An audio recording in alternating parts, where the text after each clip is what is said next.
ప్రతి పోరాటంలో జయించే దేవుడు ప్రభా. మా తోడు ఉండవయ్యా, నువ్వు ఉంటే చాలు ప్రభా. ఇదిగో ప్రభా, నీ దాసుని బలపడి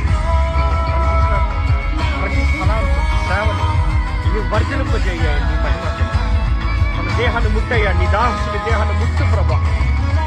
దవ ఈ క్షణమే నీ ఆత్మ కార్యము జరగాలని దవ ఇదిగోనయ్యా, వారి పరిచయాన్ని జీవించి కుటుంబ విషయంలో ప్రతి విషయం నీవు ఆదరించి సహాయం నీ ఆత్మ ద్వారా ఘనమైన పాత్రగా మలిచి ఇంకా ఘనంగా వాడుకోమని నజరేయుడైన యేసు నామములో అడిగి వచ్చున్నాము. ఆమేన్.